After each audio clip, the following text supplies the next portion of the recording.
이, 사라이다.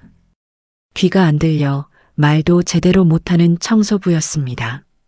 회장실 앞 복도를 청소하던 그녀는 대뜸 문을 열고 들어가 서류 봉투를 꺼냈습니다. 그리고 회장 앞에 비서실장을 손가락으로 똑바로 가리켰죠. 서류 봉투 안에는 끔찍한 사실이 들어가 있었습니다. 대체 무슨 일이 일어난 걸까요? 2월의 여의도는 새벽부터 살이 에이는 바람이 한강 쪽에서 올라왔습니다. 가로등 불빛이 닿지 않는 빌딩 지하 창고, 형광등 하나가 찌릿찌릿 깜빡이는 그 공간에서 한지우는 청조 카트 바퀴에 낀 머리카락을 손가락으로 한 올씩 빼내고 있었습니다. 새벽 5시 50분. 아직 정식 출근 시간도 되지 않은 시각이었죠. 카트 손잡이를 잡을 때마다 손가락 마디에서 차가운 금속의 한기가 올라왔고 그 위에는 지난주부터 빨아도 지워지지 않는 락스 얼룩이 남아 있었습니다. 그녀는 얼룩을 내려다보다가 그냥 카트를 끌었어요. 어떤 것들은 지워지지 않는다는 걸 그녀는 이미 알고 있었습니다. 양쪽 귀에 끼운 보청기를 손으로 가볍게 눌러 확인하는 게 매일 아침 첫 번째 동작이었습니다. 선천성 고도 난청, 태어날 때부터 그녀에게 허락된 소리의 세계는 아주 좁고 울림이 없었어요. 보청기를 켜면 주변의 진동과 저음대의 웅웅거림 정도는 감지할 수 있었지만 사람의 말소리를 또렷하게 분별하는 건 보청기를 끼나 빼나 거의 불가능에 가까웠습니다. 대신 그녀는 눈으로 들었어요. 어릴 때부터 그렇게 살았죠. 상대의 입술 모양이 어떻게 열리고 닫히는지, 턱 근육이 어느 방향으로 당겨지는지, 눈꼬리가 말할 때와 감출 때 어떻게 달라지는지를 그녀의 눈은 수십 년에 걸쳐 배웠습니다. 사람들은 대개 그 사실을 몰랐어요. 귀가 들리지 않는다고 하면 다들 자연스럽게 그녀의 눈까지 무시했고 그 무지함이 그녀에게는 때로 가장 날카로운 무기가 되었습니다. 오전 7시가 가까워지자 지하 주차장 쪽에서 엘리베이터 진동이 느껴지기 시작했습니다. 직원들이 들어오기 시작하는 시간이었죠. 한지우는 카트를 밀고 로비로 올라왔습니다. 유리 출입문 너머로 바람에 코트 자락이 날리는 실루엣들이 하나씩 들어서기 시작했어요. 명품 로퍼에 캐시미어 머플러, 가죽 서류 가방에 리무진 출퇴근. 이 건물 35개 층을 채우는 사람들은 저마다 이 도시의 좋은 것들을 두르고 있었습니다. 한지우는 그 사이를 카트를 밀며 지나갔어요. 아무도 그녀에게 시선을 주지 않았습니다. 화분이나 안내 데스크처럼 그냥 거기 있는 것, 그게 이 건물에서 그녀의 존재 방식이었습니다. 로비 대리석 바닥 한쪽에 아메리카노가 길게 흘러번져 있었습니다. 누군가 급하게 지나치다 쏟은 모양이었는데 그 자리에서 이미 굳어가고 있었어요. 한지우가 밀대를 꺼내 자세를 낮추는데 그때 뒤쪽에서 구두 소리가 빠르고 무겁게 다가오더니 청소 카트가 쿵 하는 진동과 함께 옆으로 밀렸습니다. 세제통 하나가 바닥으로 굴러 떨어졌어요. 서도연이었습니다. 비서실장 서도연, 41세. 한쪽 눈썹이 가늘고 단정한 얼굴, 허투루. 구겨지지 않는 수트, 걸음 하나에도 이 공간의 주인이라는 걸 각인시키는 방식으로 움직이는 남자였습니다. 그가 카트를 발로 밀쳐낸 채 지나가면서 뒤따르는 직원들에게 말했어요. 한지우는 그의 입모양을 읽었습니다. 천천히, 또렷하게. 못 듣고 말도 제대로 못하는 애를 왜 로비에 세워두는 건지, 진짜 오반장 뭐 하는 거야? 함께 걷던 직원 둘이 고개를 돌리며 실실 웃었고 서도연은 이미 엘리베이터 안으로 들어서고 있었습니다. 문이 닫혔어요. 한지우는 굴러간 세제통을 주워 카트를 다시 세웠습니다. 표정은 바뀌지 않았어요.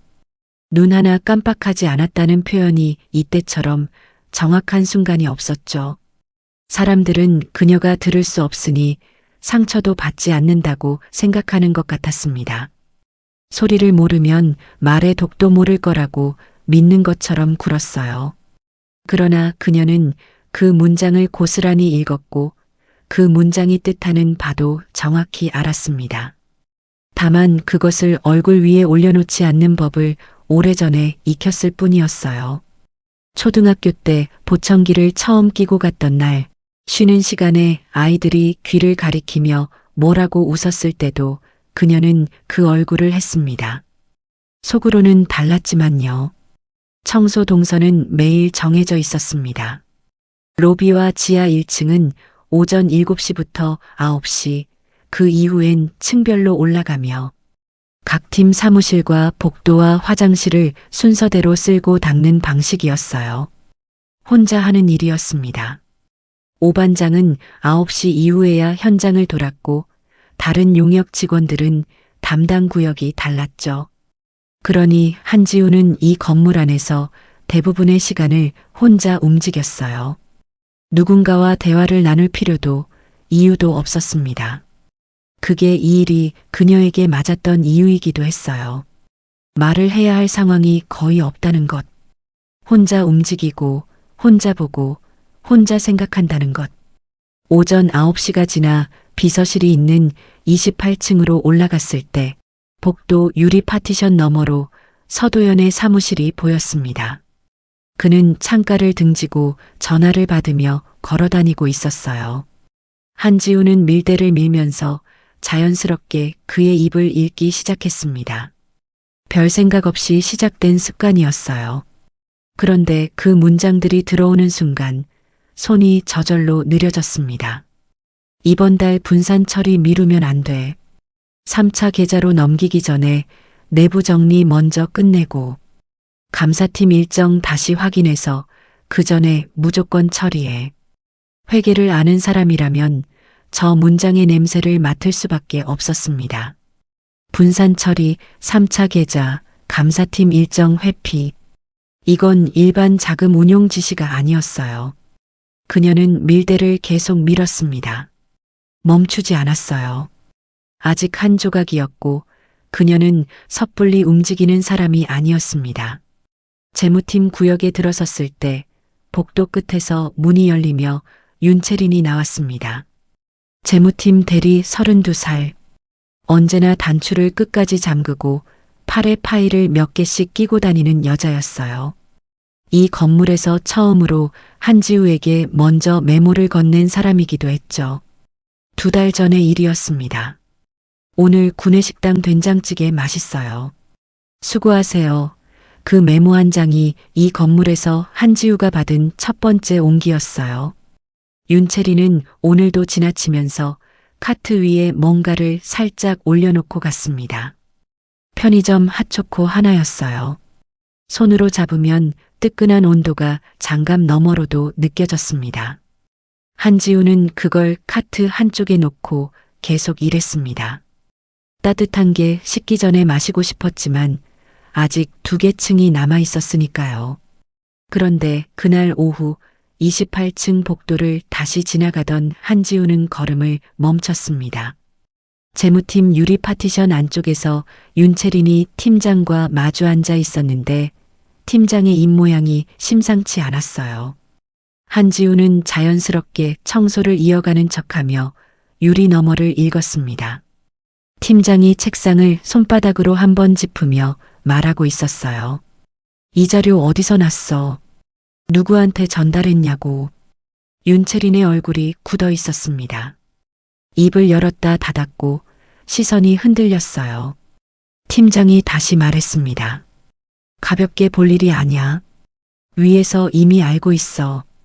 윤채린의 어깨가 미세하게 내려앉았습니다. 한지우는 그 순간에 모든 것을 읽었어요. 자료, 전달, 위에서 이미 알고 있다. 이 세 문장이 머릿속에서 아까 오전에 읽은 서도연의 말과 겹쳐졌습니다. 그날 저녁 반지하 원룸으로 돌아온 한지우는 책상 앞에 앉아 노트를 펼쳤습니다. 바깥 창 너머로는 사람들의 발목과 신발 뒤꿈치만 보였어요. 볼펜 끝으로 날짜를 쓰고 그 아래 오늘 읽은 것들을 순서대로 정리해 내려갔습니다. 서도연의 전화 내용, 팀장과 윤채린의 면담 장면, 그리고 그 사이에 드문드문 읽어온 서도연의 다른 대화들. 숫자가 포함된 문장들은 따로 동그라미를 쳤어요. 분산, 계좌, 감사 일정, 자료 전달. 아직 연결되지 않는 조각들이었습니다. 그러나 이 조각들이 어디를 향하는지 그녀는 이미 감을 잡고 있었어요. 회계사 시험을 2번 준비하면서 공부한 자금. 추적 구조가 수험서 페이지가 아니라 살아있는 숫자 앞에서 작동하기 시작하고 있었습니다. 전자레인지가 멈추는 진동이 느껴졌습니다. 찬밥이 데워진 거였어요. 한지우는 노트를 덮고 밥을 가지러 일어섰습니다. 냉장고 안에는 어제 사다 놓은 두부찌개 하나가 남아 있었어요. 가스레인지 불꽃이 켜지는 게 눈에 보였고 냄비가 데워지면서 뚜껑이 미세하게 들썩이는 게 보였지만 찌개 끓는 소리는 당연히 들리지 않았습니다. 그녀는 뚜껑을 들어 김이 올라오는 걸 보고서야 불을 껐어요. 밥과 찌개를 들고 책상 앞으로 돌아와 다시 앉았습니다. 오늘 하루도 그렇게 저물었어요. 이 나라는 그녀에게 이 방 하나와 이 일 하나를 허락했고 그녀는 그 안에서 가능한 것들을 했습니다. 그게 굴욕인지 인내인지 이제 그런 이름을 붙이는 것도 필요했어요. 그냥 내일도 새벽 6시에 일어나서 청소복을 입고 카트를 끌고 올라가면 됐습니다. 그리고 눈으로 계속 들으면 됐어요. 그리고 서도연은 그 청소부가 매일 자신의 입을 읽고 있다는 사실을 그날도 아직 몰랐습니다. 다음 날도 그 다음 날도 한지우의 하루는 똑같이 시작됐습니다. 새벽 5시 50분에 알람 진동이 손목을 두드리면 눈을 뜨고 청소복으로 갈아입고 반지하 계단을 올라 버스를 탔습니다. 창밖으로 여의도 빌딩 불빛들이 아직 꺼지지 않은 채 새벽 하늘 아래 서 있었고 버스 안은 출근하는 사람들의 온기와 피로가 뒤섞여 있었죠. 한지우는 창가 자리에 앉아 무릎 위에 손을 모으고 바깥을 바라봤습니다. 이어폰을 끼는 사람들, 스마트폰을 들여다보는 사람들, 눈을 감고는 사람들. 다들 자기만의 소리 안에 있었어요. 한지우에게는 그 소리들이 처음부터 없었지만 그렇다고 이 새벽이 외롭다고 느낀 지는 꽤 오래됐습니다. 외로움도 결국 반복되면 그냥 풍경이 되니까요. 빌딩 지하 창고에 도착해 카트를 꺼내고 청소 도구를 점검하는 사이 오반장이 들어왔습니다. 55세, 굵은 손마디에 허리가 약간 굽은 남자였어요. 이 건물 청소팀에서 가장 오래된 사람이었고 한지우를 처음 면접 봤을 때 아무 말 없이 합격 도장을 찍어준 사람이기도 했습니다. 그는 한지우와 대화할 때 늘 메모장을 꺼내 글씨를 써서 보여줬어요. 귀찮아하는 기색 없이 그냥 당연한 일처럼. 오늘도 메모지 한 장을 내밀었습니다. 오늘 28층 비서실 쪽 오후에 VIP 방문 있대. 청소 오전 중으로 끝내놔. 한지우는 고개를 끄덕이고 카트를 끌었습니다. VIP 방문. 그 말이 머릿속에 살짝 걸렸지만 그녀는 계단 쪽으로 이동했습니다. 로비 청소를 시작한 지 30분쯤 지났을 때였습니다. 출입구 쪽에서 서도연이 들어섰는데 오늘은 혼자가 아니었어요. 옆에 양복 차림의 남자 둘이 따라붙어 있었고 서도연은 걸으면서 그들에게 무언가를 설명하고 있었습니다. 한지우는 바닥을 닦는 척하며 유리 반사각을 이용해 그의 입을 읽었어요. 이번 분기 안에 마무리 짓고 다음 달부터는 새 구조로 전환해야 해. 감사팀이 들어오기 전에 다 정리돼 있어야 한다고. 함께 온 남자 중 하나가 고개를 끄덕였고 서도연은 엘리베이터 버튼을 누르며 더 이상 말하지 않았습니다. 문이 열리고 세 사람이 탔고 닫혔습니다. 한지우는 아무 일 없었다는 듯 밀대를 움직였습니다. 그러나 머릿속에서는 어제 노트에 적어둔 문장들이 조용히 자리를 바꾸고 있었어요. 28층 청소는 오전 10시 전에 끝내야 했습니다. 한지우는 복도를 쓸고 화장실을 닦고 탕비실 쓰레기통을 비웠습니다. 비서실 앞을 지나칠 때 유리 너머를 자연스럽게 훑었는데 서도연의 자리가 비어 있었어요. 대신 책상 위에 서류들이 펼쳐져 있었고 그 옆에 노트북 화면이 켜진 채였습니다. 한지우의 눈이 잠깐 그 서류 더미에 머물렀지만 유리 너머라 숫자까지는 보이지 않았습니다. 그녀는 시선을 거두고 탕비실로 이동했어요. 탕비실 쓰레기통을 비우다가 그녀는 멈칫했습니다. 잘게 찢어진 종이 조각들이 쓰레기통 안에 수북이 쌓여 있었어요. 파쇄기를 거친 게 아니라 손으로 직접 뜯어낸 것들이었습니다. 파쇄기를 쓰면 더 깔끔한데 굳이 손으로 찢었다는 건 급하게 처리했거나 흔적을 남기기 싫었거나 둘 중 하나였죠. 한지우는 쓰레기 봉투를 묻기 전에 조각들을 들여다봤습니다.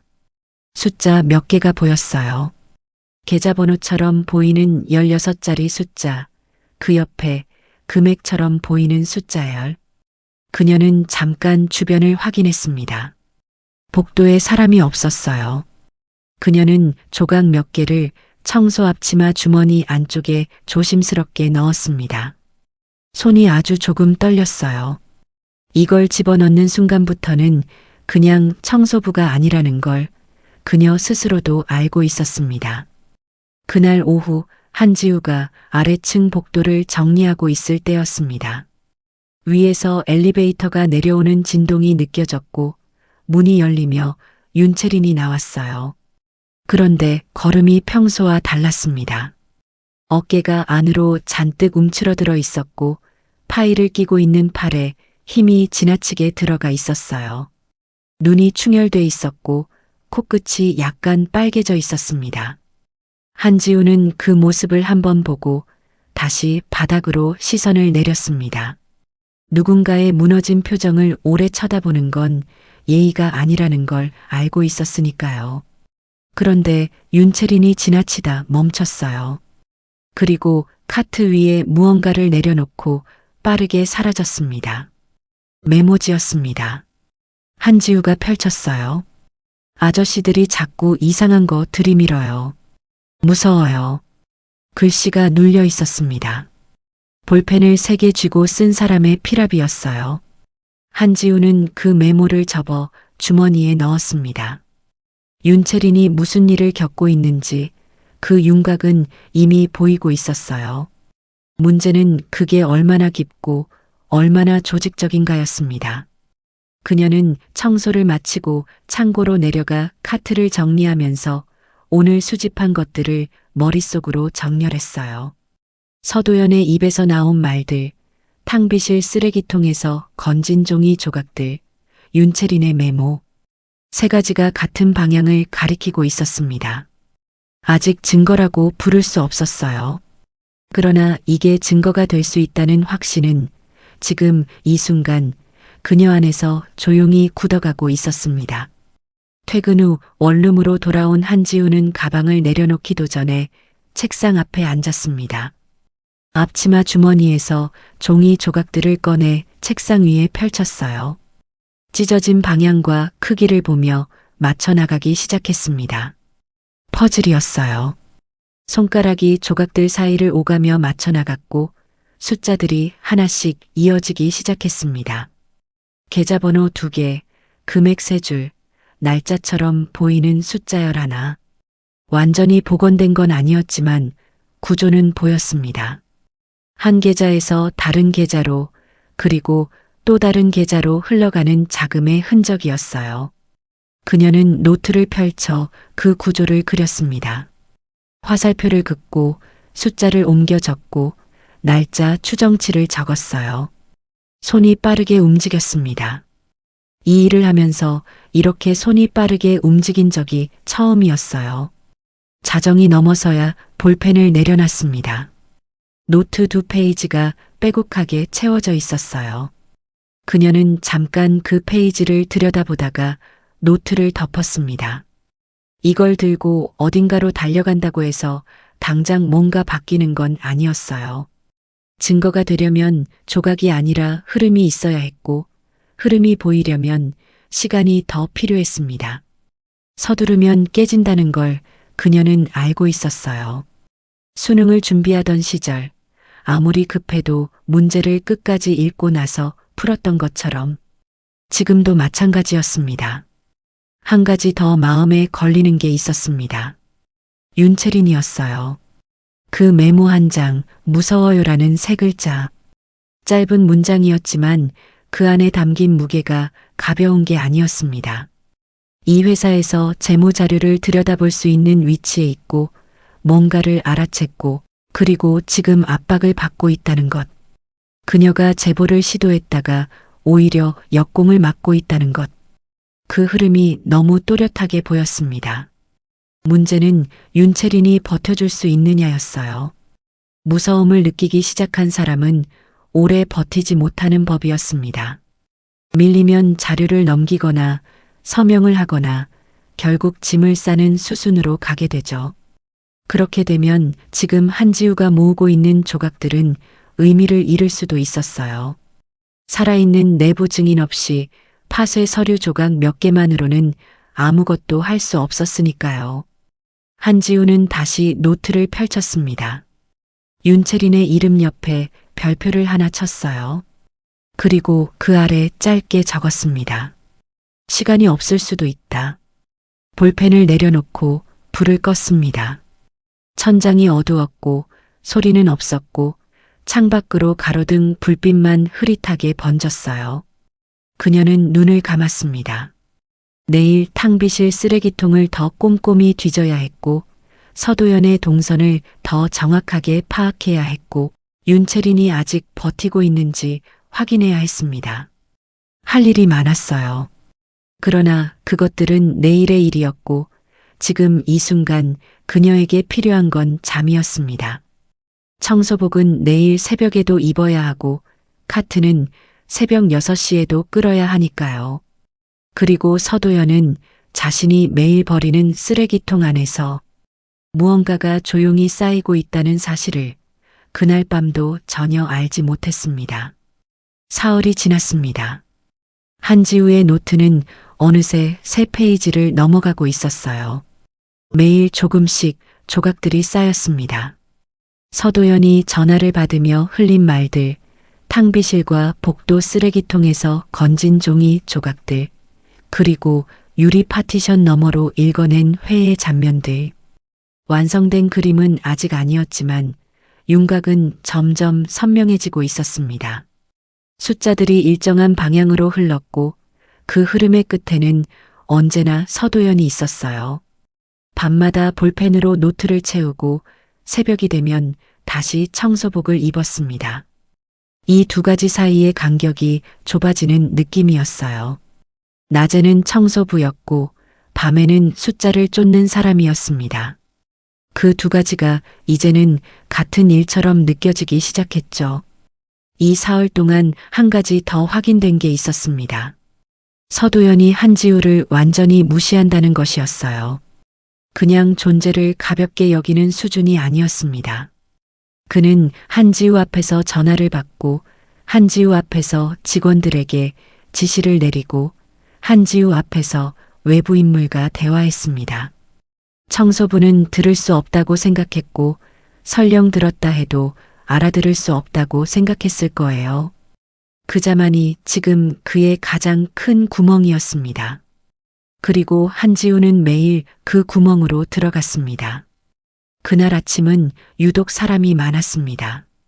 28층 비서실 앞 복도에 평소보다 3배는 많은 직원들이 오갔고 탕비실에는 커피 머신 앞에 줄이 늘어서 있었어요.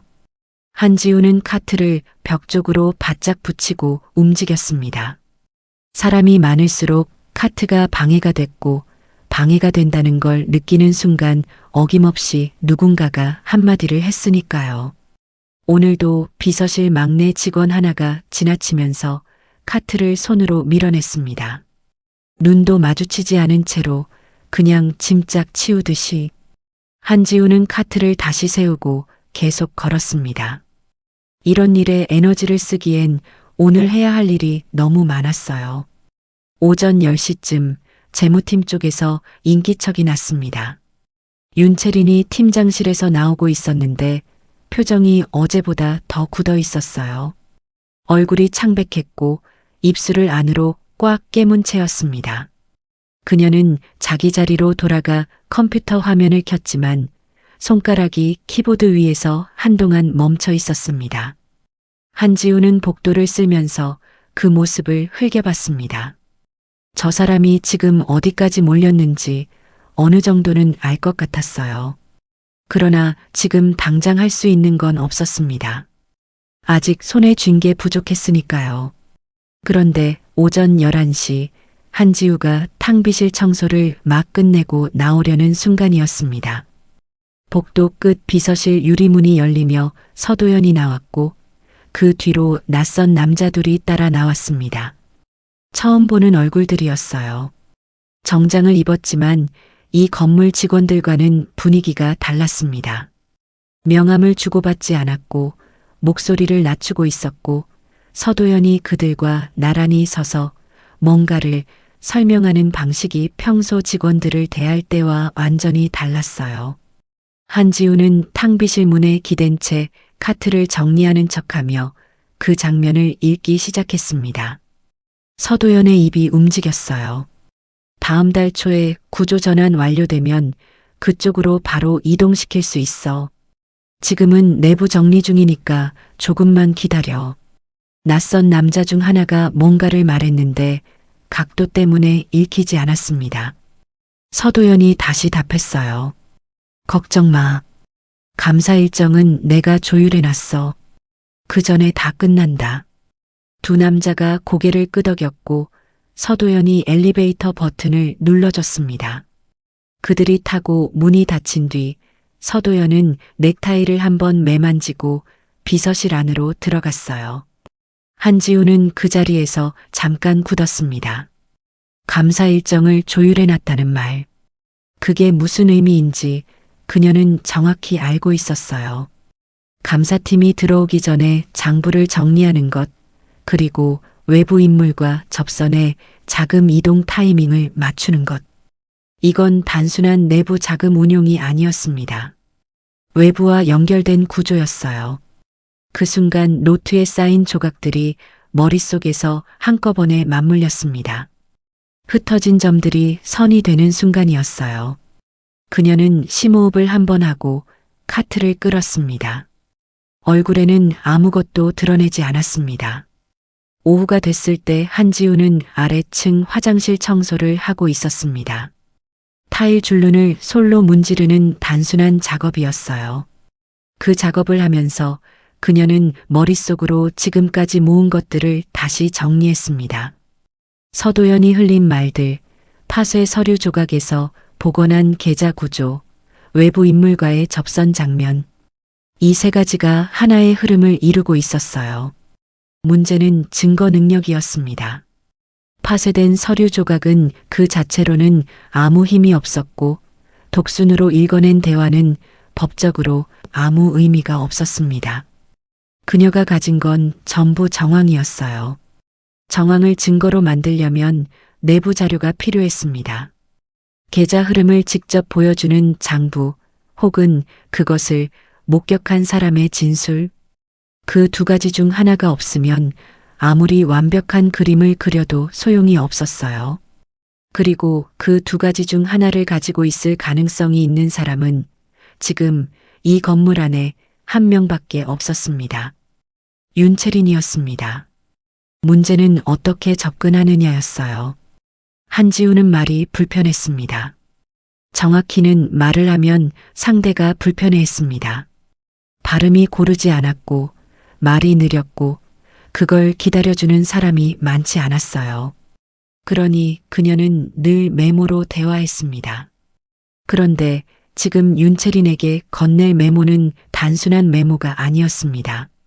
잘못 건네면 윤채린이 겁을 먹고 도망칠 수도 있었고 아니면 서도연 쪽에 이 사실이 흘러들어갈 수도 있었어요. 어떤 말을 어떻게 쓰느냐가 전부였습니다. 한지우는 화장실 청소를 마치고 나와 잠깐 벽에 기댔습니다. 그리고 앞치마 주머니에서 메모지를 꺼내 볼펜을 들었어요. 한참을 생각하다가 짧게 썼습니다. 딱 한 줄이었어요. 퇴근 시간이 가까워질 무렵 28층 복도를 마지막으로 정리하던 한지우는 윤채린이 탕비실로 들어가는 걸 봤습니다. 혼자였어요. 한지우는 카트를 끌고 탕비실 쪽으로 이동했습니다. 안으로 들어가자 윤채린이 종이컵에 물을 따르다 돌아봤어요. 한지우는 주머니에서 접힌 메모지를 꺼내 조용히 내밀었습니다. 윤채린이 받아 펼쳤어요. 메모에는 이렇게 적혀 있었습니다. 제가 보고 있습니다. 혼자 버티지 않아도 됩니다. 윤채린의 눈이 잠깐 커졌습니다. 그리고 한지우를 다시 봤어요. 청소복 차림의 이 여자가 보청기를 끼고 고개를 약간 숙인 채 자신을 바라보고 있었습니다. 윤채린의 눈에서 뭔가가 흔들렸어요. 그녀가 입을 열려는 순간 복도 쪽에서 발소리가 들렸습니다. 윤채린이 반사적으로 메모를 구겨 주먹 안에 쥐었어요. 한지우는 이미 카트를 끌고 탕비실을 나서고 있었습니다. 복도를 걸어 나오는데 등 뒤로 서도연의 목소리 진동이 느껴졌습니다. 돌아보지 않았어요. 그냥 카트를 밀었습니다. 서도연이 지나치며 카트를 또 한 번 밀어냈지만 오늘은 세제통이 떨어지지 않았습니다. 한지우가 오늘은 미리 손잡이를 잡고 있었으니까요. 엘리베이터를 타고 내려오면서 그녀는 창 너머 여의도 야경을 잠깐 바라봤습니다. 빌딩들이 불을 켜고 서 있었고 한강이 멀리 검게 흘렀어요. 저 야경 속 어딘가에 서도연이 빼돌린 돈이 계좌 안에 고여 있었습니다. 그리고 그 돈을 쫓는 방법을 아는 사람이 지금 이 엘리베이터 안에 청소복을 입고 서 있었죠. 문이 열렸습니다. 그녀는 카트를 끌고 나왔습니다.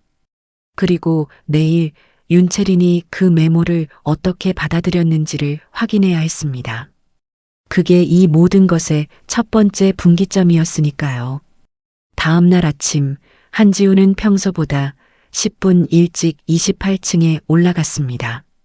윤채린이 출근하는 시간대를 확인해 두고 싶었기 때문이에요. 재무팀 직원들은 대부분 8시 반에서 9시 사이에 들어왔고 윤채린은 늘 그 중에서도 가장 일찍 오는 편이었습니다. 한지우는 복도 끝 화장실 청소를 시작하며 재무팀 유리 파티션 쪽을 시야 안에 두었어요. 8시 20분 윤채린이 들어왔습니다. 가방을 내려놓고 자리에 앉았는데 자리에 앉자마자 곧바로 주변을 한번 훑었어요. 그 눈길이 복도 유리 너머 한지우와 딱 마주쳤습니다. 윤채린은 고개를 돌리지 않았어요. 오히려 잠깐 멈췄다가 아주 천천히 고개를 한번 끄덕였습니다. 어젯밤에 메모를 읽었다는 뜻이었어요. 한지우는 밀대를 계속 밀었습니다. 표정은 바뀌지 않았지만 그 고개 끄덕임 하나가 오늘 아침 이 복도에서 가장 중요한 신호였습니다. 문제는 그 다음이었어요. 윤채린이 무언가를 알고 있고 그것을 혼자 감당하고 있다는 것까지는 확인됐습니다.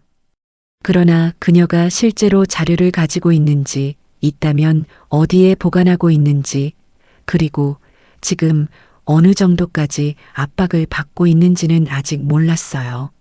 메모 하나로 신뢰를 얻는 건 시작에 불과했습니다. 진짜 연결은 그 다음에 만들어지는 거였어요.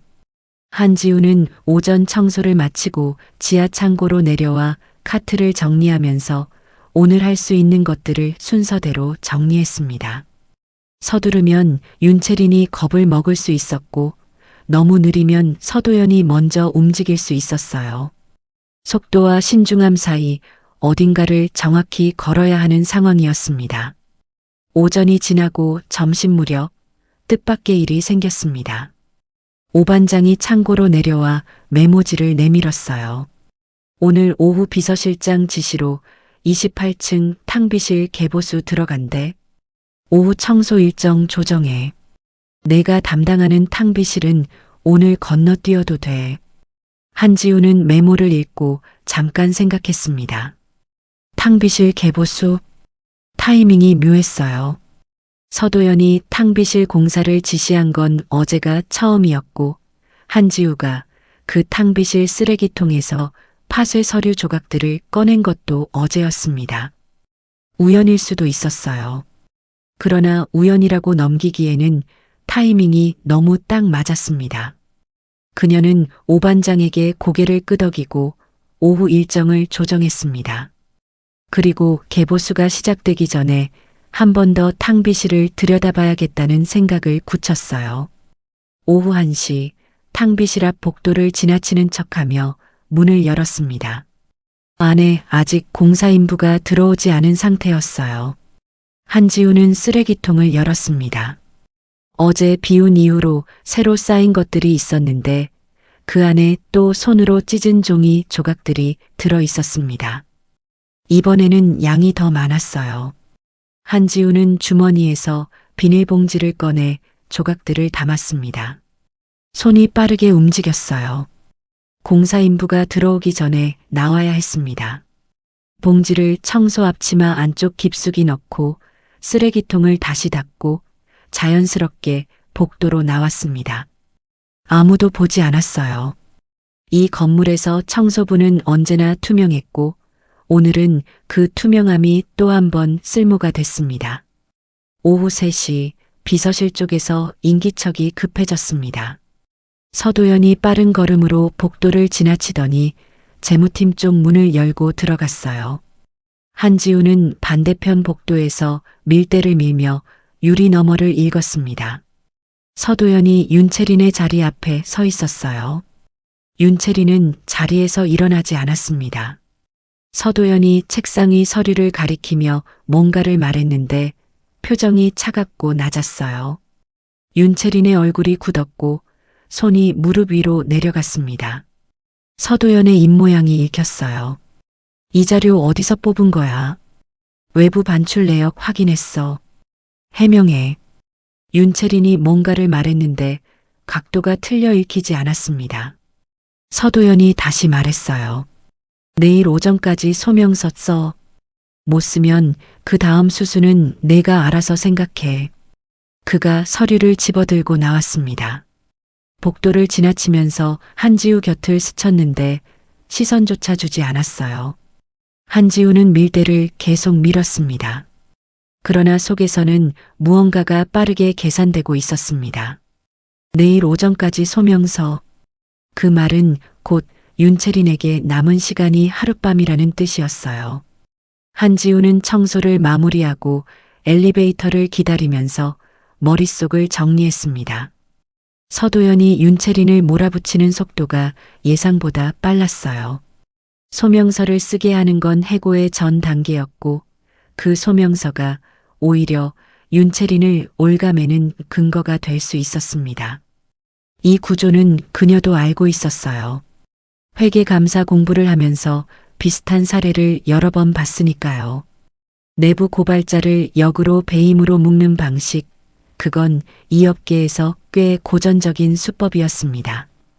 윤채린이 소명서를 쓰면 오히려 자기 목을 조이게 되고 안 쓰면 불응으로 처리돼 해고 사유가 생겼습니다. 어느 쪽이든 서도연에게 유리했어요. 그걸 뻔히 알면서도 윤채린 혼자서는 빠져나갈 방법이 없었습니다. 엘리베이터 문이 열렸습니다. 한지우가 카트를 끌고 들어가려는 순간 반대쪽에서 윤채린이 나왔어요. 두 사람의 시선이 마주쳤습니다. 윤채린의 눈이 충혈돼 있었어요. 한지우는 카트를 잠깐 세우고 주머니에서 메모지를 꺼냈습니다. 그리고 빠르게 한 줄을 쓰서 내밀었어요. 소명서 쓰지 마세요. 윤채린이 메모를 받아 읽었습니다. 눈이 흔들렸어요. 뭔가를 물어보려는 듯 입술이 움직였지만 복도 저쪽에서 발소리가 들렸습니다. 윤채린이 메모를 손 안에 쥐고 지나쳤어요.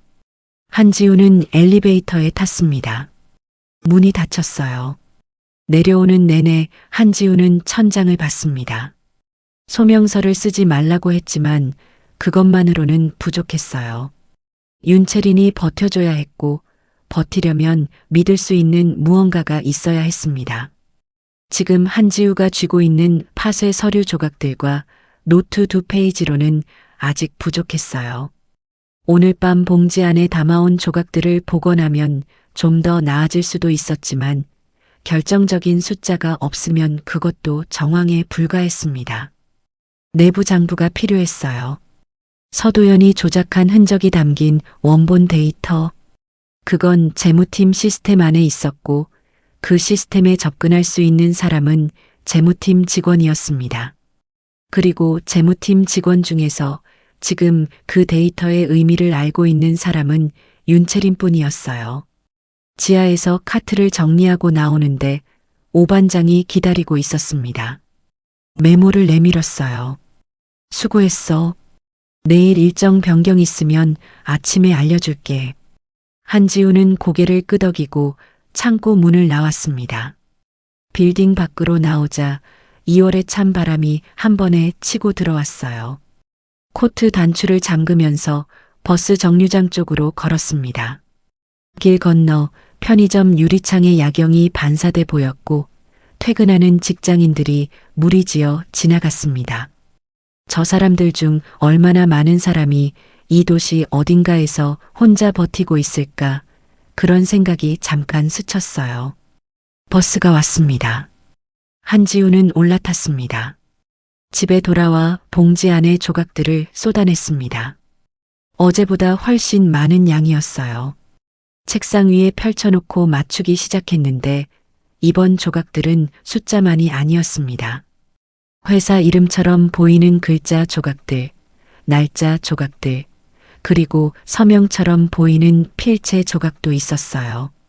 2시간이 넘도록 맞춰 나갔습니다. 자정이 가까워질 무렵 퍼즐의 일부가 완성됐어요. 페이퍼 컴퍼니 이름 2개, 계좌 구조의 흐름, 그리고 거래 날짜 일부. 그녀는 노트에 옮겨 적었습니다. 손이 빠르게 움직였어요. 이 정도면 윤채린에게 보여줄 수 있는 수준이었습니다. 아직 완전하지 않았지만 나는 이만큼 알고 있다는 걸 보여주기엔 충분했어요. 그걸 보면 윤채린이 움직일 수도 있었습니다. 볼펜을 내려놓고 등받이에 기댔습니다. 천장에 가로등 빛이 번지고 있었어요. 내일 오전 서도연은 윤채린에게 소명서를 요구할 거였고 윤채린은 그걸 쓰지 않을 거였습니다. 그 빈자리를 채울 수 있는 건 지금 이 노트뿐이었어요.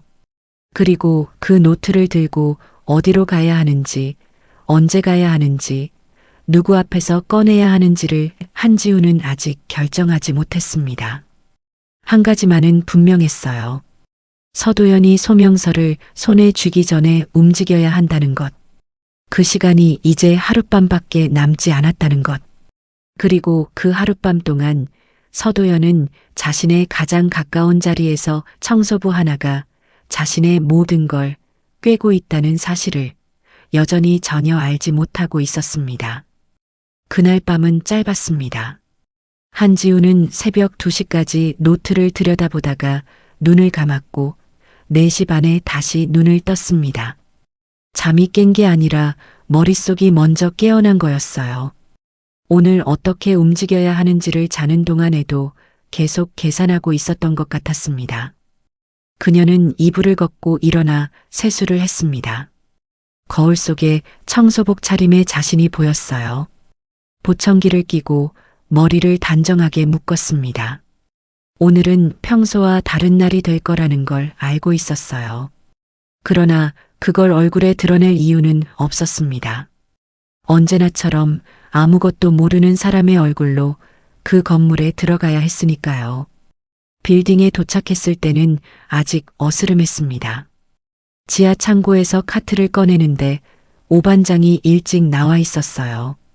메모를 내밀었습니다. 오늘 오전 11시에 회장님 주재 비서실 전체 회의 있대.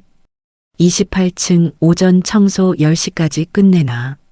한지우는 메모를 읽고 고개를 끄덕였습니다. 11시 회의. 서도연이 그 자리에서 윤채린 건을 공식화할 가능성이 높았어요. 소명서를 제출받아 회장 앞에서 처리하는 방식, 그게 서도연이 이런 상황을 처리해온 방식이었을 거라는 걸 그녀는 감으로 알았습니다. 시간이 생각보다 더 없었어요. 오전 7시 28층에 올라왔을 때 재무팀 쪽은 아직 절반만 출근한 상태였습니다. 윤채린의 자리는 비어 있었어요. 한지우는 복도를 쓸면서 그 빈자리를 흘겨봤습니다. 늦는 건지 아니면 오늘 아예 출근을 못하는 건지 알 수 없었어요. 오전 7시 40분이 됐을 때 엘리베이터 문이 열리며 윤채린이 들어왔습니다. 어제보다 더 헬쑥한 얼굴이었어요. 밤을 새운 게 분명했습니다. 눈밑이 보랏빛으로 내려앉아 있었고 코트를 벗는 손이 약간 떨렸어요. 자리에 앉아 가방을 여는데 그 안에서 서류 봉투 하나를 꺼내 책상 서랍에 넣었습니다. 조심스럽게 그러나 아무렇지 않은 척하며 한지우는 그 동작을 놓치지 않았어요. 저 서랍 안에 무언가가 들어갔습니다. 8시가 넘자 비서실 쪽이 바빠지기 시작했습니다. 직원들이 오가는 빈도가 높아졌고 서도연도 일찍 나와 있었어요. 그는 비서실장 자리에서 서류를 검토하다가 시계를 보고 다시 서류를 봤습니다. 한지우는 복도를 닦으면서 그의 표정을 읽었어요. 여유가 있었습니다. 이미 다 된 일이라고 생각하는 사람의 얼굴이었어요. 오늘 회의에서 윤채린을 처리하고 그 과정에서 내부 자료 유출 건도 덮고 자신은 회장의 신임을 더 공고히 하면 된다고 계산하고 있을 거였습니다. 20년 넘게 이 자리에서 그렇게 해왔을 테니까요. 청소부는 그의 계산 안에 없었습니다. 그게 오늘 그의 가장 큰 실수가 될 거였어요. 9시가 되자 한지우는 탕비실 청소를 마치고 복도로 나왔습니다. 윤채린이 자리에서 일어나 탕비실 쪽으로 걸어오고 있었어요. 한지우는 카트를 멈추고 기다렸습니다. 윤채린이 들어오면서 문을 닫았어요. 두 사람만 있었습니다. 윤채린이 입을 열었는데 말이 잘 나오지 않는지 잠깐 멈췄다가 다시 천천히 움직였어요. 한지우는 그 입술을 읽었습니다. 어떻게 알았어요? 한지우는 주머니에서 노트를 꺼냈어요. 접힌 페이지를 펼쳐 윤채린 앞에 내밀었습니다. 페이지 안에는 페이퍼 컴퍼니 이름 2개, 계좌 이동 구조, 날짜 순서대로 정리된 숫자들이 빼곡하게 적혀 있었어요. 윤채린의 눈이 그 페이지 위에서 멈췄습니다. 천천히 훑어 내려가더니 얼굴이 조금씩 굳었습니다. 이 청소부가 자신보다 더 많이 알고 있을 수도 있다는 걸 깨달은 얼굴이었어요. 그녀가 다시 한지우를 봤습니다. 한지우는 노트 아래쪽에 볼펜으로 빠르게 한 줄을 더 썼어요. 저한테 맡겨주세요. 소명서는 절대 쓰지 마세요. 윤채린의 눈에서 뭔가가 흔들렸습니다. 복도 쪽에서 발소리가 났어요. 둘 다 동시에 문 쪽을 봤습니다. 발소리가 지나쳤어요. 윤채린이 숨을 내쉬었습니다. 그리고 작게 고개를 끄덕였어요. 탕비실을 나온 한지우는 카트를 끌고 복도를 이동하면서 오늘 남은 시간을 계산했습니다. 11시 회의까지 2시간이 남아 있었어요. 그 안에 노트 내용을 정리해서 봉투에 담아야 했고 회의가 시작되는 타이밍을 정확히 파악해야 했습니다. 그리고 그 봉투를 어떻게, 누구 앞에서 꺼내느냐가 전부였어요. 회장 앞이어야 했습니다. 서도연 혼자 있을 때가 아니라 회장이 직접 보는 자리에서 꺼내야 이 봉투가 의미를 가질 수 있었어요. 서도연을 중간에 막거나 차단하는 방식으로는 안 됐습니다. 이 건물에서 이 봉투를 받아 처리할 수 있는 사람은 회장 한 명뿐이었으니까요. 10시가 됐습니다. 한지우는 창고로 내려가 카트를 세우고 앞치마를 벗었어요. 주머니 안에 노트를 넣고 파쇄 서류를 복원한 종이들을 봉투 안에 넣었습니다. 손이 평소보다 느렸어요. 서두르면 안 됐습니다. 봉투 입구를 접어넣고 안쪽 주머니에 깊숙이 넣었어요. 21번 내쉬었습니다. 창고 형광등이 오늘도 찌릿거렸어요. 그 빛 아래서 그녀는 잠깐 눈을 감았다가 떴습니다. 학교에서 수능 시험지를 받아들던 날 아침, 그 교실이 잠깐 떠올랐어요. 두렵지 않았습니다. 그때도 두렵지 않았거든요. 답은 이미 알고 있었으니까요. 10시 50분, 28층 복도는 조용했습니다. 회의 시작 전이라 비서실 직원들이 회장실 쪽으로 이동하고 있었어요. 한지우는 청소 카트를 끌고 28층 복도 끝에 섰습니다. 회장실은 복도 가장 안쪽이었어요. 유리문 너머로 회장이 자리에 앉아 있는 게 보였습니다. 서도연이 회장 옆에 서서 서류를 펼쳐 보이고 있었어요. 그 맞은편에 윤채린이 앉아 있었습니다. 고개를 숙이고 있었어요. 서도연의 표정은 차분하고 확신에 차 있었습니다. 회장의 얼굴은 심각했어요. 이미 서도연 쪽 설명을 듣고 있는 중이었습니다. 한지우는 그 장면을 복도에서 읽었어요. 서도연이 회장에게 말하고 있었습니다. 입모양이 또렷하게 읽혔어요. 이 직원이 내부 자료를 무단으로 반출하고 외부에 유출하려 했습니다. 회장님께 직접 보고 드리는 게 맞다고 생각했습니다. 회장이 서류를 들여다봤어요. 윤채린이 고개를 들려 했지만 서도연이 말을 이었습니다. 소명서는 어제 요청했는데 오늘까지 제출하지 않았습니다. 회장의 눈썹이 내려앉았어요. 한지우는 카트 손잡이를 잡았습니다. 손이 차가웠어요. 복도 끝에서 회장실까지는 10걸음 남짓이었습니다. 경호 직원이 문 옆에 서 있었어요. 한지우는 걸었습니다. 카트 바퀴 소리가 대리석 바닥에 울렸어요. 경호 직원이 돌아봤습니다. 손을 들어 막으려 했는데 한지우는 멈추지 않았어요. 문 앞에서 카트를 세우고 유리문을 2번 두드렸습니다. 회장실 안에 있던 사람들이 일제히 문 쪽을 봤어요. 서도연의 눈이 한지우를 인식하는데 잠깐 시간이 걸렸습니다. 청소부였으니까요. 그의 눈에 처음에는 황당함이, 그 다음에는 짜증이 올라왔어요. 회장이 경호 직원에게 손짓했습니다. 들어오라는 뜻이었어요. 한지우는 회장실 문을 열고 들어갔습니다. 카트는 밖에 세웠어요.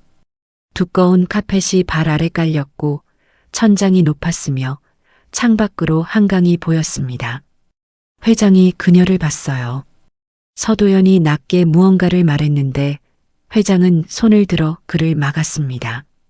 그리고 한지우를 향해 턱을 들었어요. 무슨 일이냐는 뜻이었습니다.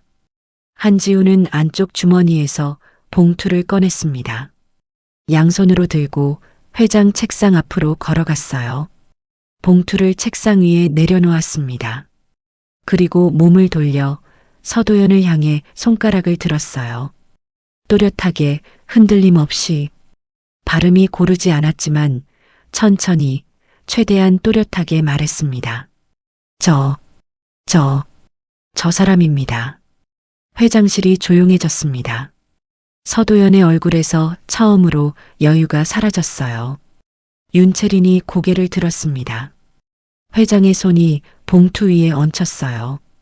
그리고 천천히 봉투를 열기 시작했습니다. 회장의 손이 봉투 입구를 천천히 벌렸습니다. 회장실 안은 누구도 말을 꺼내지 못한 채 그 손의 움직임만 따라가고 있었어요. 서도연은 여전히 자리에 서 있었는데 표정이 미묘하게 달라져 있었습니다. 아까까지 있던 여유가 사라진 건 아니었어요. 그러나 그 여유 아래에 뭔가 단단한 것이 긴장하기 시작하는 게 보였습니다. 회장이 봉투 안에서 서류를 꺼냈어요. 첫 장을 펼쳤습니다. 한지우는 그 자리에 서서 회장의 눈이 서류 위를 훑는 걸 지켜봤어요. 회장의 눈썹이 미세하게 움직였습니다. 두 번째 장을 넘겼어요. 세 번째 장. 페이지를 넘길 때마다 회장실 안의 공기가 조금씩 달라졌습니다. 서도연이 입을 열었어요. 한지우는 그의 입모양을 읽었습니다. 회장님, 저건 청소 용역 직원이 가져온 겁니다. 출처도 신뢰성도 없는 자료예요. 회장은 대답하지 않았습니다. 그냥 서류를 계속 봤어요. 네 번째 장에서 회장의 손이 멈췄습니다. 그 페이지에는 페이퍼 컴퍼니 두 개의 이름과 계좌 구조가 도식으로 정리돼 있었어요. 한지우가 파쇄 서류 조각들을 붙이고 노트에 옮겨 그린 것이었습니다. 회장의 눈이 그 도식 위에서 한동안 움직이지 않았어요. 그리고 천천히 고개를 들었습니다. 서도연을 봤어요. 서도연이 자연스럽게 한 발 앞으로 나섰습니다. 손을 내밀며 서류를 가져가려는 동작이었어요. 제가 설명드리겠습니다, 회장님. 저건 맥락을 모르고 짜깁기한 거라서. 회장이 서류를 책상 위로 내렸습니다. 소리가 났어요. 크지 않았지만 그 소리 하나로 서도연의 말이 끊겼습니다. 회장이 안경을 벗고 눈을 비볐어요. 그리고 한지우를 봤습니다. 청소복 차림의 26살짜리 여자. 보청기가 귀에 끼워져 있고 고개를 약간 들고 자신을 마주 보고 있는 그 여자를. 회장이 천천히 입을 열었어요. 한지우는 그 입을 읽었습니다. 당신이 이걸 만들었소? 한지우는 고개를 끄덕였습니다. 서도연이 한 발 더 나섰어요. 이번에는 목소리에 힘이 들어가 있었습니다. 한지우가 그의 입을 읽었어요. 귀도 들리지 않고 말도 못하는 청소 용역이 어떻게 이런 자료를 만드느냐. 누군가 뒤에서 사주한 게 분명하다는 말이었습니다. 그 말이 끝나는 순간 윤채린이 자리에서 일어났습니다. 모두가 윤채린을 봤어요. 그녀의 얼굴이 창백했지만 입술은 단단하게 다물려 있었습니다. 그녀가 가방에서 서류 봉투를 꺼냈어요. 아침에 책상 서랍에 넣었던 그 봉투였습니다. 회장 책상 위에 내려놓았어요. 제가 지난 2달간 정리한 자료입니다. 내부 시스템에서 직접 추출한 거래 내역이에요. 서도연의 얼굴이 굳었습니다.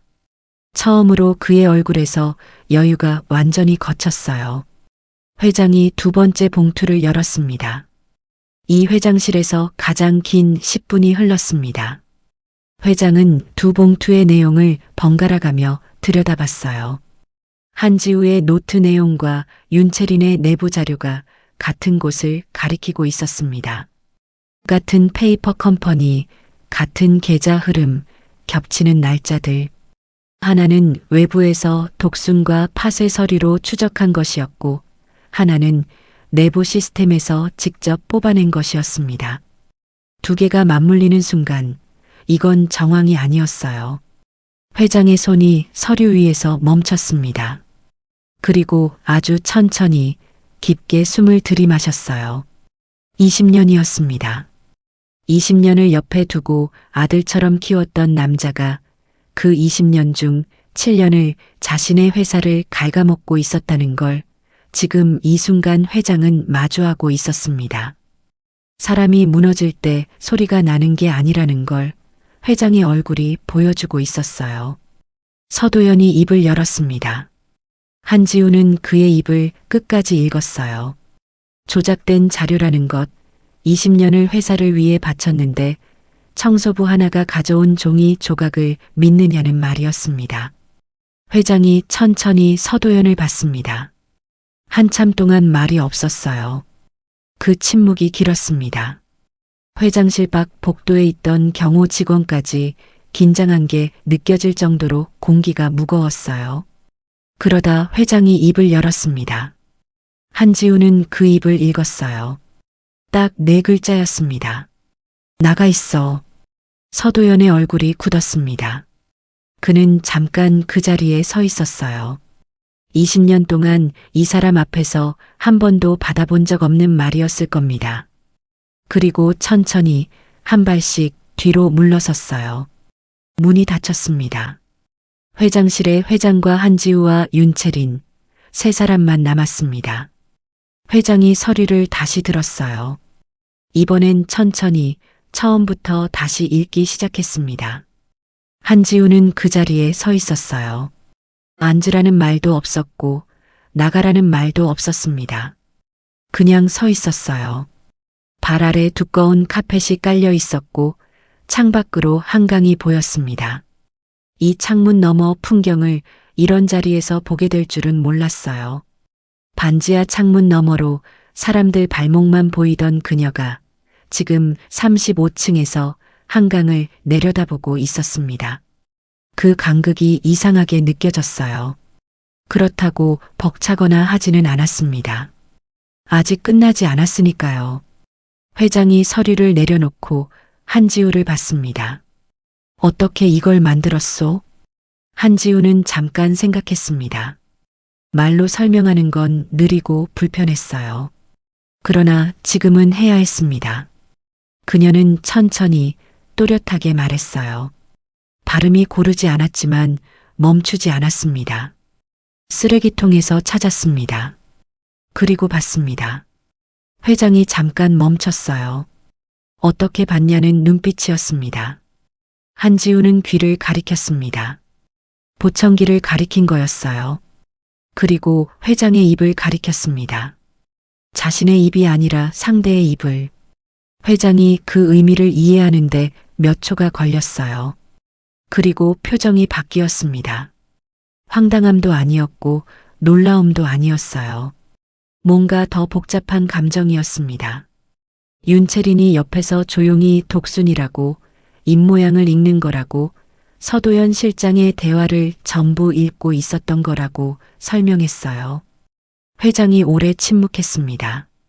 그 침묵이 끝났을 때 회장은 수화기를 들었습니다. 어딘가에 짧게 전화를 했어요. 한지우는 그 통화를 읽지 못했습니다. 각도가 틀렸거든요.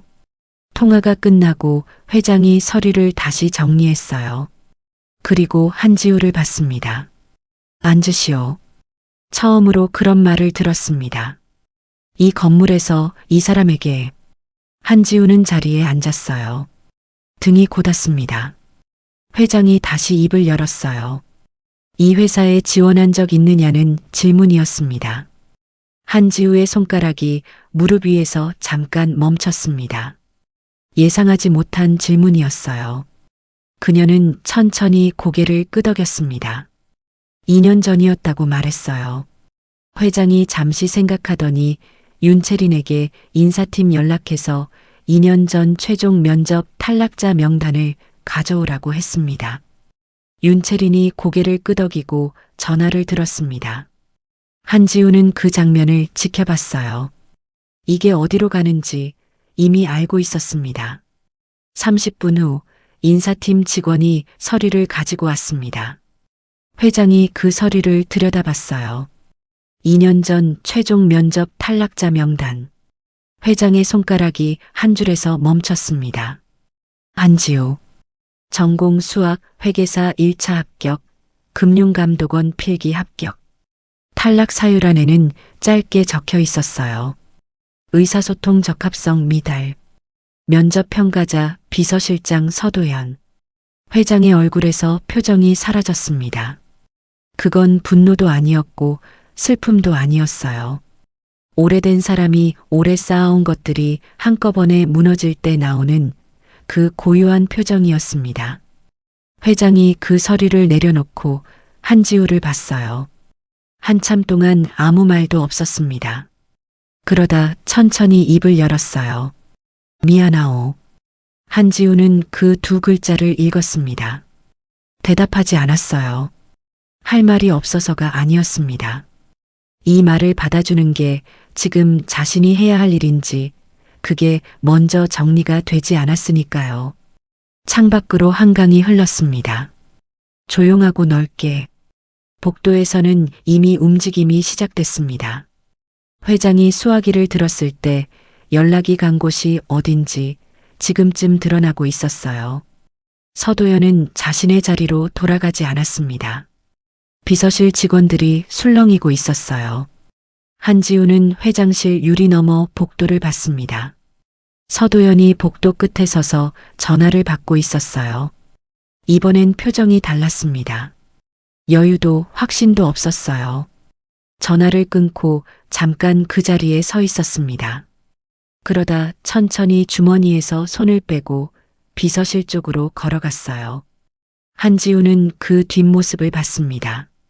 20년 동안 이 건물을 자기 것처럼 걸어다니던 사람의 뒷모습이 오늘 처음으로 좁아 보였어요. 그리고 그것을 지켜보는 한지우의 손 위에 이 모든 것의 시작이었던 볼펜 자국이 남아 있었습니다. 파쇄된 종이 조각들을 밤새 붙이던 그 손, 노트 2페이지를 채우던 그 손, 그 손이 오늘 이 방 안에서 7년을 무너뜨렸습니다. 그러나 아직 끝이 아니었어요. 진짜 이야기는 지금부터였습니다. 회장이 서류를 책상 위에 가지런히 내려놓았습니다. 두 봉투의 내용이 나란히 펼쳐져 있었어요. 한지우가 밤새 복원한 파쇄 서류와 노트, 그리고 윤채린이 2달 동안 내부 시스템에서 직접 뽑아낸 거래네요. 두 개가 겹치는 부분마다 같은 숫자가 나왔고, 같은 계좌가 나왔고, 같은 날짜가 나왔습니다. 회장은 그걸 한참 들여다봤어요.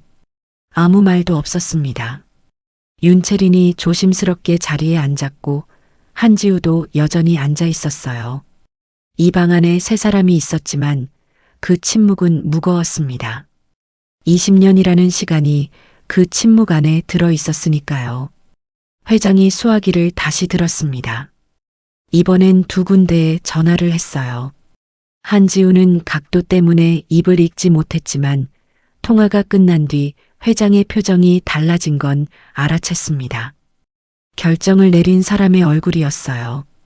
감정을 내려놓고 다음 수순을 계산하는 그 얼굴. 오래 회사를 이끌어온 사람이 위기 앞에서 짓는 표정이었습니다. 회장이 비서를 불러 외부 회계법인 연락처를 가져오라고 했고 법무팀장을 올라오라고 했어요.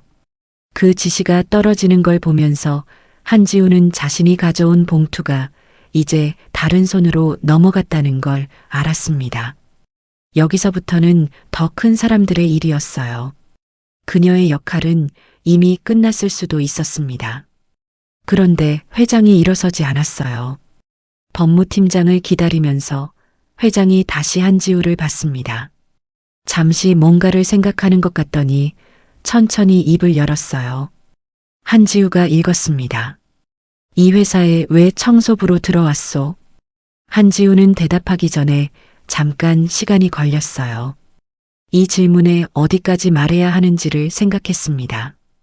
진실을 말하는 게 맞았어요. 여기까지 온 이상 숨길 이유가 없었습니다. 그녀는 천천히 입을 열었어요. 일자리가 없었습니다. 회장이 눈썹을 올렸습니다. 그게 전부냐는 눈빛이었어요. 한지우가 다시 말했어요. 그리고 여기서 끝내고 싶었습니다.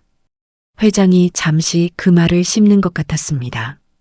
여기서 끝낸다는 게 무슨 뜻인지, 이 여자가 처음부터 이걸 목적으로 들어왔다는 건지, 그 의미를 정확히 파악하려는 눈빛이었어요. 법무팀장이 들어왔습니다. 중년 남자였는데 들어오다 한지우를 보고 잠깐 멈칫했어요. 청소복 차림이었으니까요. 회장이 서류를 그에게 건넸습니다. 법무팀장이 서류를 들여다보더니 안경을 고쳐 쓰고 다시 봤어요. 그리고 회장을 봤습니다. 뭔가를 확인하는 눈빛이었어요. 회장이 고개를 끄덕였습니다. 법무팀장이 즉각 전화를 꺼내 어딘가에 연락했어요. 한지우는 그의 입을 읽었습니다.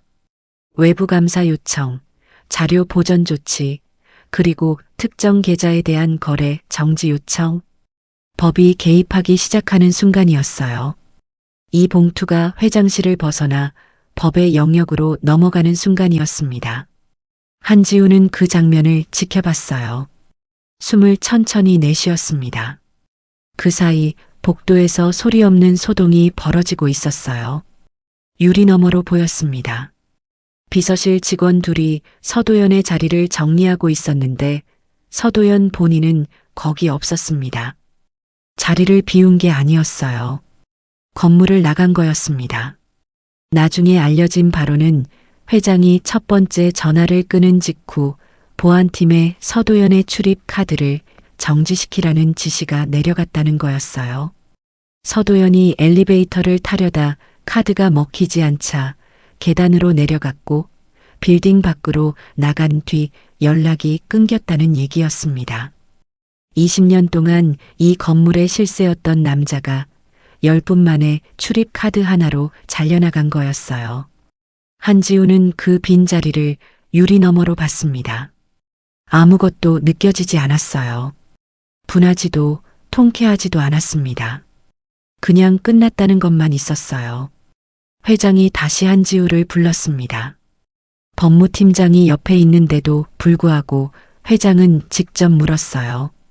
한지우가 그 입을 읽었습니다. 이 자료를 만드는데 얼마나 걸렸소? 한지우가 생각했어요.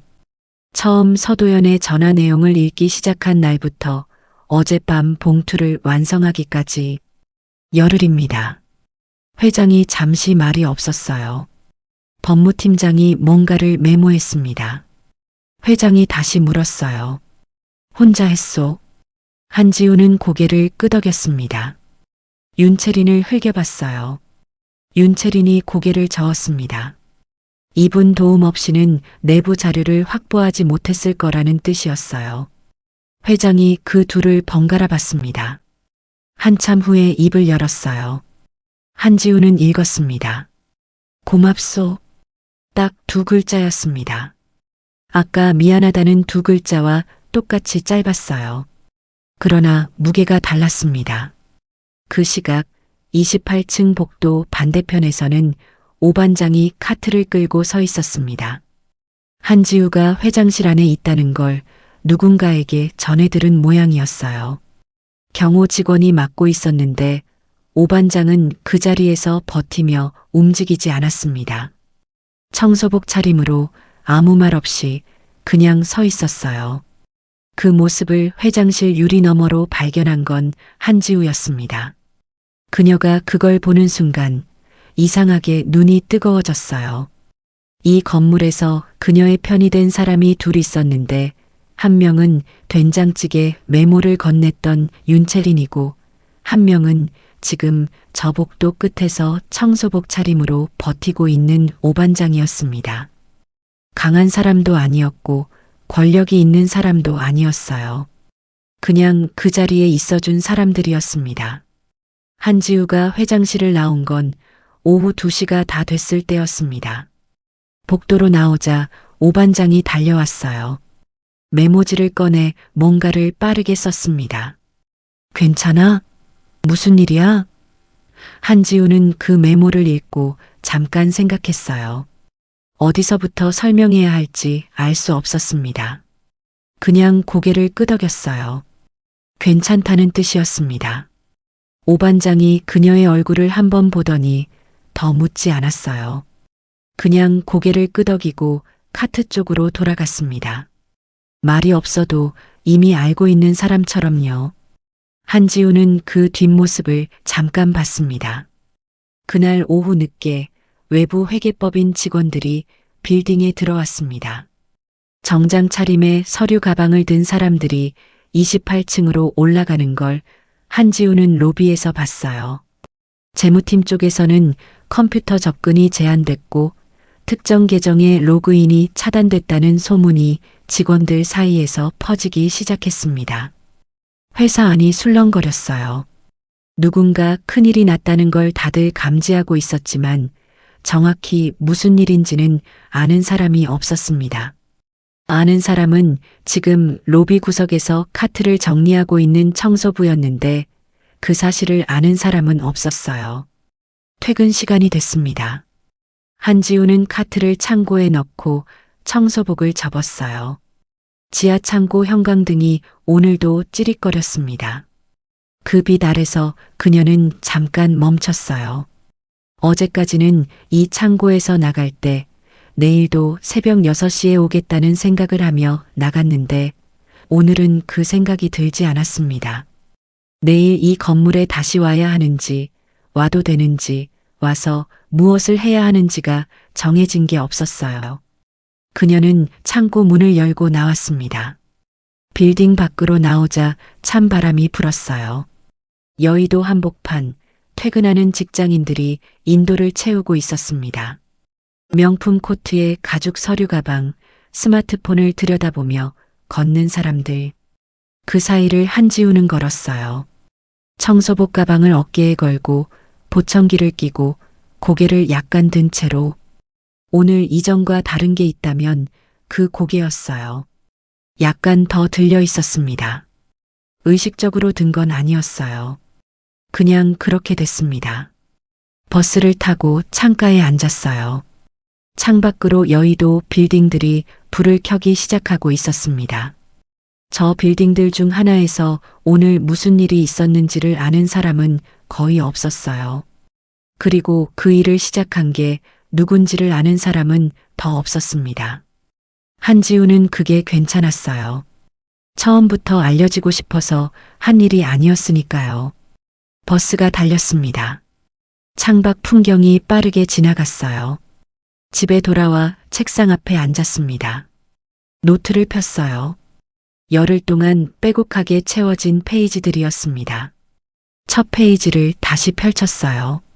맨 처음 서도연의 입모양을 읽고 적어둔 날짜와 문장들이 있었습니다. 그때는 아직 이게 어디로 가는지 몰랐어요. 그냥 읽었고 그냥 적었습니다. 그 조각들이 쌓이고 이어지고 맞물려서 오늘 이 자리까지 왔어요.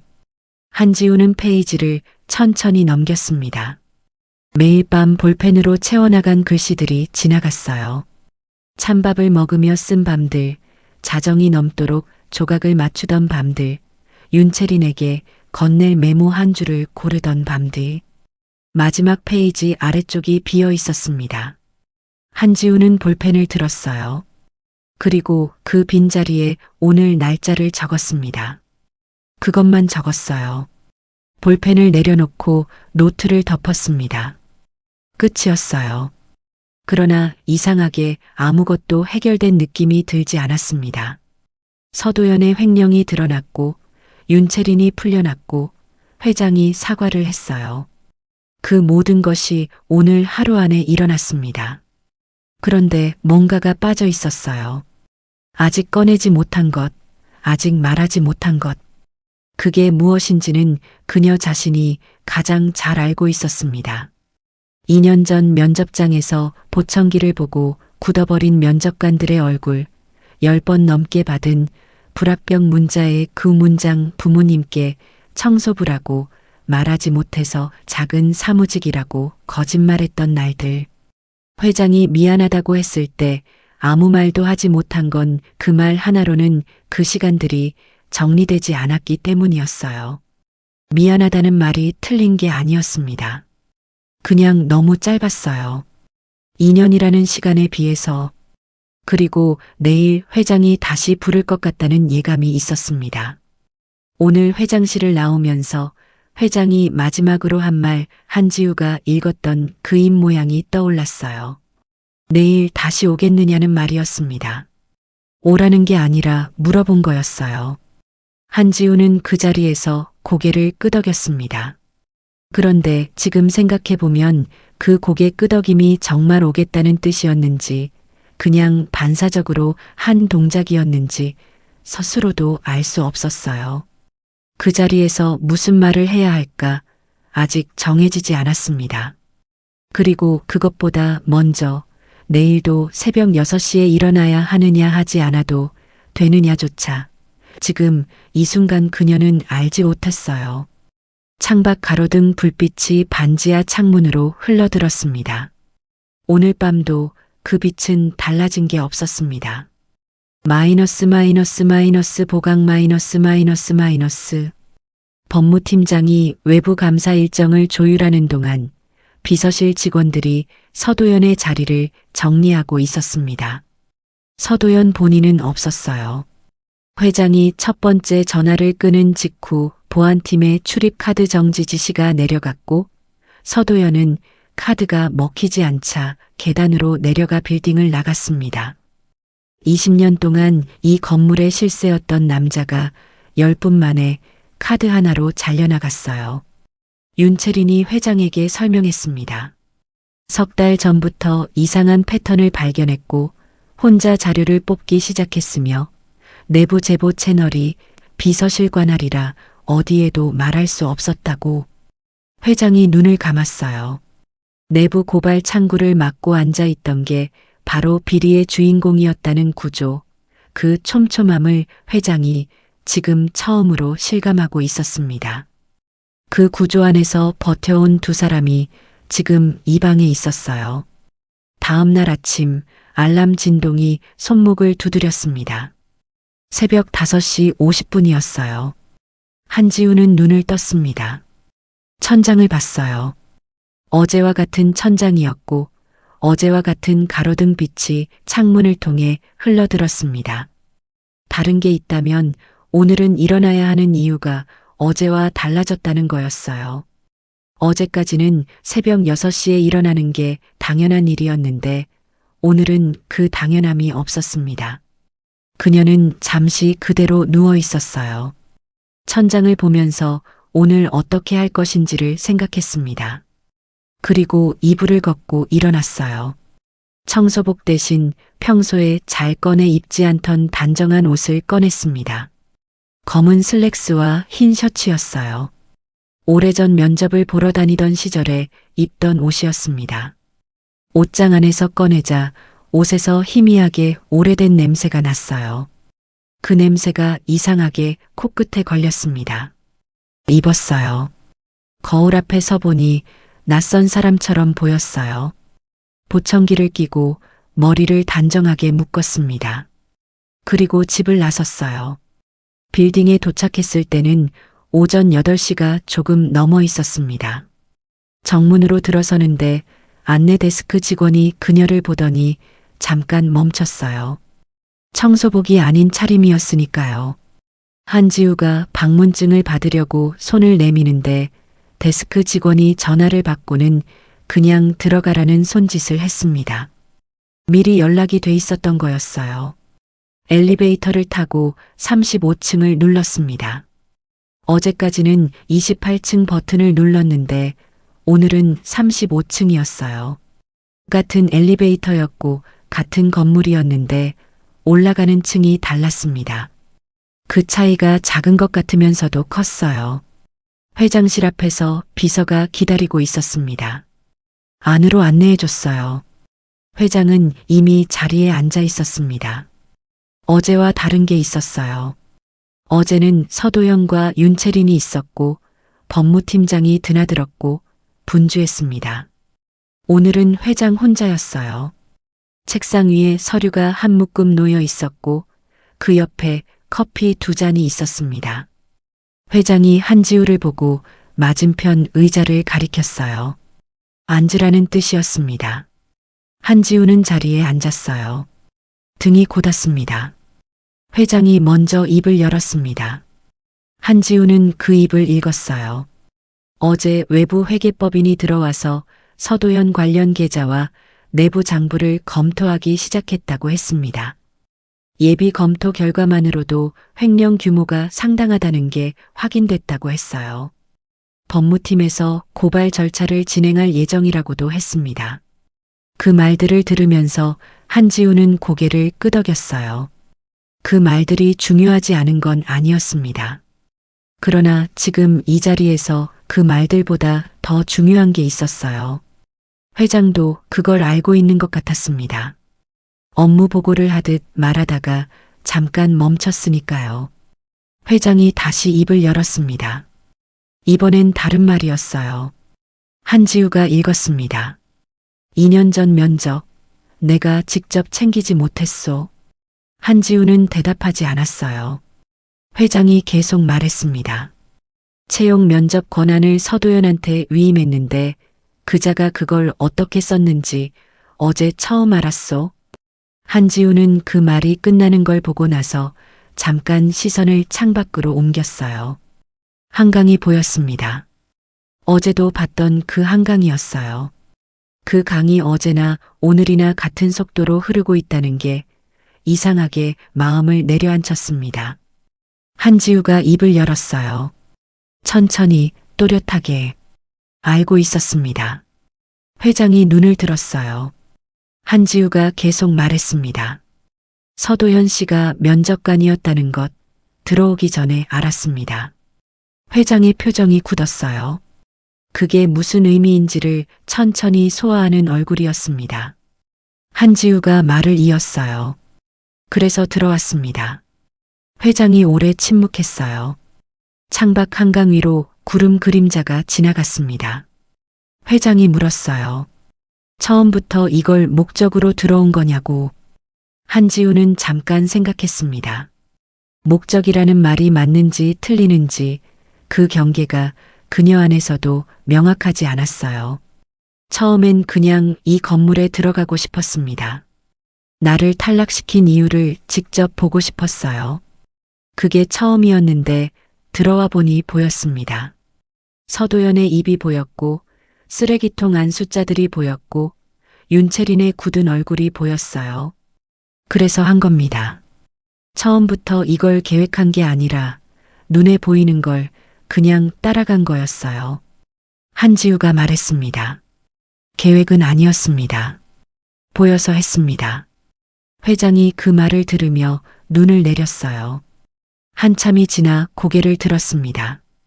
회장이 책상 위 서류 묶음을 한지우 쪽으로 밀었어요. 한지우가 들여다봤습니다. 채용 제안서였어요. 직무란에는 재무감사팀 신설 포지션이라고 적혀 있었고 직급은 대리였습니다.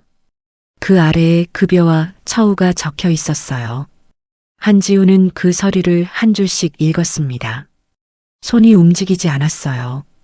집어들지도 내려놓지도 않았습니다. 그냥 읽었어요. 회장이 말했습니다. 이 회사에서 일해줬으면 한다고.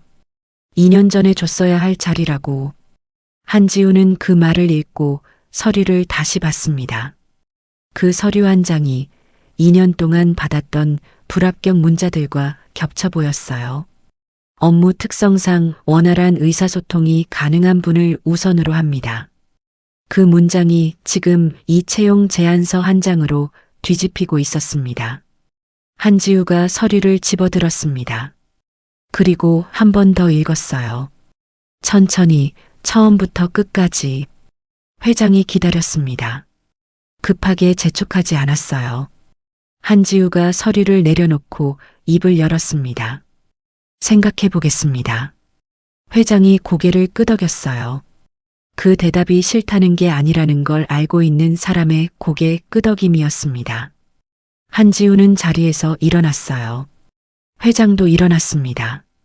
두 사람이 잠깐 서로를 봤어요. 할 말이 더 있는 것 같기도 했고 이미 다 한 것 같기도 했습니다. 한지우가 먼저 고개를 숙였어요. 그리고 회장실을 나왔습니다. 복도로 나오니 윤채린이 서 있었습니다. 기다리고 있었던 거였어요. 두 사람이 마주쳤습니다. 윤채린이 먼저 입을 열었어요. 한지우가 읽었습니다. 어제 자기가 준비한 자료만으로는 부족했을 거라고, 한지우가 없었으면 아무것도 못했을 거라고. 눈이 또 충혈돼 있었어요. 어제부터 계속 울었던 것 같았습니다. 한지우는 잠깐 생각하다가 주머니에서 메모지를 꺼냈어요. 볼펜으로 썼습니다. 된장찌개 메모 덕분이에요. 윤채린이 메모를 읽고 잠깐 멈췄어요. 그리고 피식 웃었습니다. 처음 보는 웃음이었어요. 이 건물에서 이 사람이 웃는 걸 처음 봤습니다. 한지우도 작게 웃었어요. 이 건물에서 그녀가 웃은 게 얼마 만인지 기억이 나지 않았습니다. 엘리베이터 앞에서 기다리는데 오 반장이 카트를 끌고 나타났습니다. 오늘 청소복이 아닌 차림의 한지우를 보더니 잠깐 멈췄어요. 그리고 메모지를 꺼내 썼습니다. 오늘은 안 해도 돼? 한지우가 그 메모를 읽고 웃었어요. 그리고 받아서 아래에 썼습니다. 네. 오늘은 안 해도 될 것 같아요. 오 반장이 그 메모를 읽고 고개를 끄덕였습니다. 그러더니 또 뭔가를 썼어요. 잘 됐네. 수고했어. 딱 5글자였습니다. 한지우는 그 메모를 주머니에 넣었어요.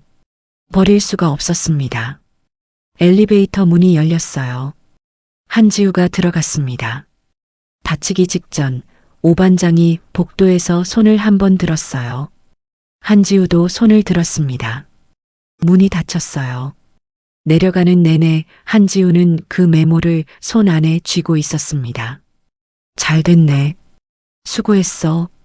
이 건물에서 그녀에게 가장 먼저 인간적으로 말을 걸어준 사람이 오 반장이었어요. 합격 도장을 찍어준 것도 메모를 주고받은 것도 그 사람이 오늘 이 5글자로 이 챕터를 닫아줬습니다. 로비로 내려오자 아침 햇살이 유리 출입문 너머로 들어오고 있었습니다. 직원들이 출근하며 지나쳤어요. 명품 코트에 가죽 서류 가방, 커피를 든 사람들. 그 풍경은 몇 달 전과 똑같았습니다. 그런데 오늘 한지우는 그 풍경 안에서 배경이 아니었어요. 그냥 지나가는 사람 하나였습니다. 그게 더 편했어요. 배경이 아니라 지나가는 사람. 그 차이가 생각보다 컸습니다. 빌딩 밖으로 나오자 찬 바람이 불었습니다. 그녀는 잠깐 그 자리에 섰어요. 가방 안에 어제 회장실에서 받은 채용 제안서가 들어 있었습니다. 아직 서명하지 않은 서류였어요. 생각해보겠다고 했는데 사실 그 말을 하는 순간 이미 마음이 기울어져 있다는 걸 알고 있었습니다. 다만 바로 고개를 끄덕이고 싶지 않았어요. 2년 동안 받아온 불합격 문자들을 생각하면 이 자리가 얼마나 소중한 건지 알면서도 그것과 별개로 이 결정은 스스로 천천히 내리고 싶었습니다. 누가 줘서가 아니라 내가 선택해서 들어가는 자리여야 했으니까요. 한지우는 걸음을 뗐습니다. 여의도 거리에 바람이 불었어요. 한강 쪽에서 올라오는 차가운 바람이었습니다. 2월의 끝자락이었는데 어딘가 봄 냄새가 아주 희미하게 섞여 있었어요. 그녀는 보청기를 통해 그 냄새를 맡을 수는 없었지만 코끝에서 공기의 질감이 달라진 걸 느꼈습니다. 겨울이 물러가는 냄새, 계절이 바뀌는 그 경계의 공기. 그녀는 걸으면서 그 공기를 들이마셨어요. 버스 정류장에 서서 기다리는 동안 핸드폰을 꺼냈습니다. 엄마한테 전화를 할까 생각했어요.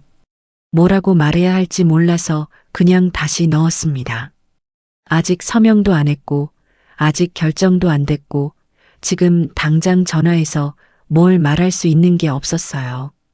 그냥 가서 얼굴이나 보는 게 낫겠다 싶었습니다. 이번 주말에 내려가야겠다는 생각이 처음으로 들었어요. 오랫동안 미뤄왔던 일이었습니다. 버스가 왔습니다. 한지우는 올라탔어요. 창가 자리에 앉았습니다. 창밖으로 여의도 빌딩들이 흘러갔어요.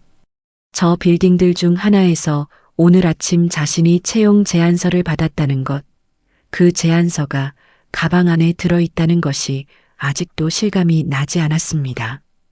그러나 가방의 무게는 느껴졌어요. 서류 한 장이 들어있는 것 치고 묵직했습니다. 그 무게가 싫지 않았어요. 오히려 처음으로 제대로 된 무게였습니다. 버스가 달렸습니다. 한지우는 창밖을 봤어요. 이 도시가 처음으로 조금 다르게 보였습니다. 아직 달라진 건 아무것도 없었어요. 반지하 원룸도 그대로였고 통장 잔고도 그대로였고 보청기는 여전히 귀에 끼워져 있었습니다. 그러나 뭔가 하나가 달라져 있었어요. 이 도시가 그녀를 배경으로 쓰는 게 당연한 일이 아닐 수도 있다는 것. 그 생각이 오늘 처음으로 단단하게 자리를 잡았습니다. 오래 걸렸어요. 너무 오래 걸렸습니다. 그러나 늦은 건 아니었어요. 26이었으니까요. 창밖으로 한강 다리가 지나갔습니다. 강물이 햇빛에 반짝였어요. 그녀는 그 반짝임을 봤습니다. 소리는 없었어요. 그러나 그 반짝임만으로 충분했습니다. 오늘 이야기 여기서 마칩니다. 오늘의 이야기를 듣고 여러분은 어떤 걸 느끼셨나요? 댓글로 알려주세요. 감사합니다.